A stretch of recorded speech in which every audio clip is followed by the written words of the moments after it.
जय महाराष्ट्र. मी अनिकेत पेंडसे. पुढच्या 10 मिनिटात आपण घेणार आहोत 20 आंतरराष्ट्रीय घडामोडींचा आढावा. सुरुवात करूयात वर्ल्ड 20 न्यूजला. चीनमध्ये पुढच्या महिन्यात होणाऱ्या G20 देशांच्या संमेलनात भारताचं लक्ष रोजगार निर्माण करणाऱ्या जागतिक पायाभूत सुविधांवर राहणार आहे. या व्यतिरिक्त सर्वसमावेशक विकासात तेजी, विकसित देशांच्या वतीनं हवामानासंदर्भातल्या 100 अब्ज डॉलर्सच्या वचनबद्धतेशी संबंधित प्रकरणांवर चर्चा करण्यात येणार आहे. अर्थ सचिव शक्तिकांत दास यांनी ही माहिती दिली आहे. ऑक्टोबरमध्ये गोव्यात ब्रिक्स देशांचं संमेलन होतंय. यामध्ये अमेरिकी गुणांकन संस्थेप्रमाणेच 5 सदस्य देशांसाठी गुणांकन संस्था उभारण्याच्या प्रस्तावावर चर्चा होणार असल्याचंही त्यांनी सांगितलं. पंतप्रधान नरेंद्र मोदींनी नेपाळचे नवनियुक्त पंतप्रधान प्रचंड यांना भारत भेटीचं निमंत्रण दिलंय. प्रचंड यांना शुभेच्छा देत मोदींनी दोन्ही देशातले संबंध दृढ करण्यासाठी भारत भेटीचं निमंत्रण दिलंय. नेपाळचे उपपंतप्रधान आणि केंद्रीय गृहमंत्री भारत भेटीवर आले होते. त्यावेळी त्यांनी मोदींची भेट घेतली. नेपाळमधल्या सद्य राजकीय परिस्थिती, व्यापार विषयावर यावेळी चर्चा झाली. काश्मीरमधल्या तांगधर सेक्टरमध्ये प्रत्यक्ष नियंत्रण रेषेवरून घुसखोरी करण्याच्या प्रयत्नात असलेल्या 3 दहशतवाद्यांना भारतीय लष्कराच्या जवानांनी कंठस्नान घातले. 2 दिवसांपूर्वी सीमा सुरक्षा दलाच्या चौकीवर हल्ला करण्यात या तिघांचा समावेश असल्याचं लष्करी अधिकाऱ्यांना सांगितलं. या हल्ल्यात BSFचे 3 जवान जखमी झाले होते. रविवारी सकाळी ते दहशतवादी पुन्हा भारतीय हद्दीत घुसण्याचा प्रयत्न करत असताना सुरक्षा दलानं त्यांचा खात्मा केला.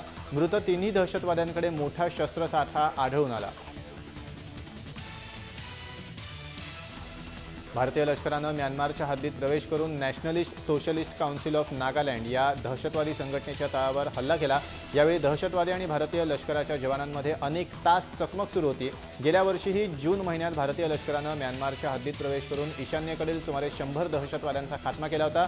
दहशतवाद्यांनी मणिपूरमध्ये घुसून भारताच्या 15 जवानांची हत्या केल्याचा वचपा काढण्यासाठी भारतीय लष्करानं ही कारवाई केली.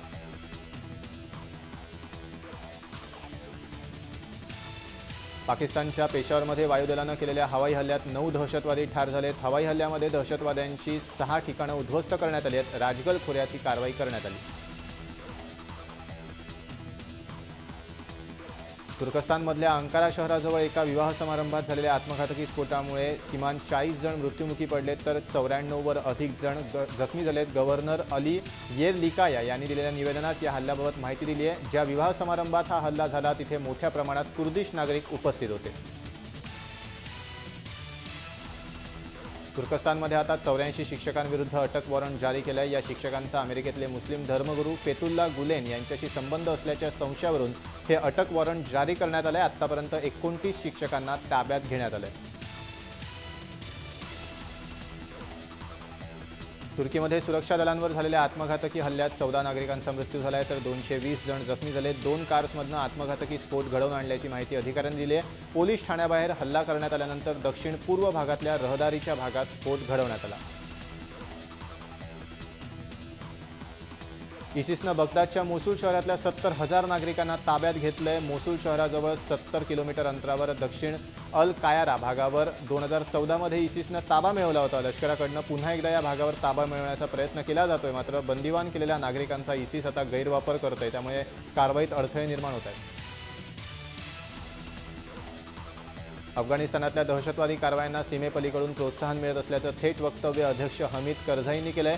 इसिसच्या वाढत्या कारवाया अफगाणिस्तानसाठी धोकादायक आहेत. मात्र त्यांना शेजारी पाकिस्तानकडूनच पाठबळ दिलं जात असल्याचं करझाई म्हणाले. काबूलमधल्या कुंदूज जिल्ह्यावर तालिबाननं ताबा मिळवला आहे. मागच्या वर्षी अफगाणिस्तानच्या लष्करानं तालिबानच्या ताब्यात असलेलं कुंदूज हस्तगत केलं होतं. कुंदूजमधल्या अफगाणी सैन्यावर तालिबानी दहशतवादी सर्व बाजूंनी हल्ला चढवला. अफगाणी सैन्यानं तालिबानचा प्रतिकार केला. मात्र त्यांना मदत न मिळाल्यामुळे तालिबानच्या दहशतवाद्यांना कुंदूजवर ताबा मिळवण्यात यश आलं. सोमालियात गालकायो शहरात सरकारी मुख्यालयाबाहेर आत्मघातकी स्फोट घडवण्यात आले. यात 10 नागरिकांचा मृत्यू झाला. अल शबाबनं या हल्ल्याची जबाबदारी घेतली. मुख्यालयाबाहेर उभ्या केलेल्या 2 कार्समधनं हे स्फोट घडवण्यात आले. अमेरिकेच्या राष्ट्राध्यक्षपदाच्या डेमोक्रॅटिक पक्षाच्या उमेदवार हिलरी क्लिंटन यांच्यामागे कोर्टाचा सपाटा सुरू झाला आहे. ईमेल प्रकरणात त्यांना सर्वोच्च न्यायालयाच्या एका न्यायमूर्तींनी खासगी सर्व्हरचा वापर का केला याचं लेखी उत्तर देण्याचे आदेश बजावलेत. त्यामुळे हिलरींच्या अडचणीत वाढ झाली आहे. परराष्ट्र मंत्री पदावर असताना ईमेल पाठवणं किंवा मागवण्यासाठी खासगी सर्व्हरचा वापर का करण्यात आला अशी विचारणा न्यायमूर्तींनी केली आहे. अदानी समूहाच्या क्वीन्सलँड इथल्या खाण प्रकल्पाला दिलासा देणारा निर्णय ऑस्ट्रेलियातल्या न्यायालयानं दिलाय। या प्रकल्पाला मूल निवासी गटानं दिलेलं आव्हान न्यायालयानं फेटाळून लावलंय। वॅगॉन आणि जॅनलिंगो या समाजाच्या सदस्यांनी अदानी समूहाला खाण परवाने देण्याच्या निर्णयाला आव्हान दिलेलं होतं। लंडनमध्ये भुयारी रेल्वे सेवा आता रात्रीही उपलब्ध झाली आहे। ट्रान्सपोर्ट फॉर लंडननुसार पहिल्या दिवशी लंडनच्या मेयर यांच्यासह 50,000 प्रवाशांनी याचा लाभ घेतला। ऑक्सफर्ड सर्कस स्टेशनवर नागरिक या रेल्वेची आतुरतेनं वाट बघत होते। चीनचा आक्रमकपणा वाढत असल्याच्या पार्श्वभूमीवर त्याला तोंड देण्यासाठी जपानच्या संरक्षण मंत्रालयानं पुढील वर्षासाठी 51 अब्ज डॉलर्सची मागणी केली आहे। ही मागणी मान्य झाल्यास जपानची संरक्षणासाठीची आत्तापर्यंतची सगळी तरतूद असेल। चीनबरोबर उत्तर कोरियाही युद्धखोर कृत्य करत असल्यानं जपाननं लढाऊ ड्रोन विमानं तयार करण्याची कल्पनाही मांडली आहे। चीनच्या नौदलानं जपानी समुद्रात युद्ध सराव केल्याची माहिती चीनी लष्कराच्या वृत्तपत्रानं दिली आहे। चीनी समुद्रातल्या चीनी नौदलाचा सराव हा नियमित बाब होती, त्यावेळी आंतरराष्ट्रीय कायद्यांचं उल्लंघन करण्यात आलं नाही असं स्पष्ट करण्यात आलंय। आपल्या नौदलाची क्षमता आजमावण्यासाठी चीनकडून अनेकदा आंतरराष्ट्रीय सागरी हद्दीत युद्ध सराव करण्यात येतो।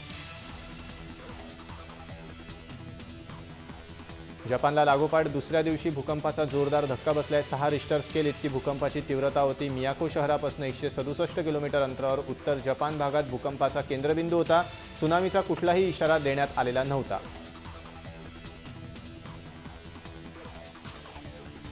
बोलिव्हियामध्ये गेल्या महिन्यात एका स्थानिक जाणकाराला डायनासोरच्या पावलाचा प्रचंड मोठा ठसा आढळला। या शोधामुळे डायनासोरच्या अभ्यासकांना संशोधनाची नवी दिशा मिळाल्याचं मानलं जातंय। कॅल ऑर्को पार्कमध्ये येण्यासाठी साधी पायवाटही नसल्यानं इथे नागरिकांचा वावर नाही, त्यामुळेच हा ठसा आत्तापर्यंत दुर्लक्षित राहिला होता। ट्विटरनं दहशतवादाला प्रोत्साहन देणारी 2,35,000हून अधिक खाती बंद करण्याची घोषणा केली आहे। दहशतवादाला प्रोत्साहन न देण्याचं धोरण ट्विटरनं स्वीकारलंय।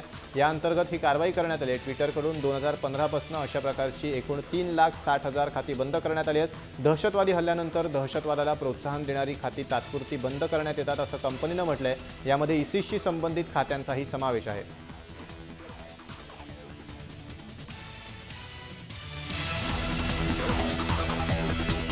या होत्या 20 ठळक आंतरराष्ट्रीय घडामोडी। वेळ झाली इथेच थांबण्याची। तुम्ही पाहत राहा जय महाराष्ट्र, थेट अचूक बिनधास्त।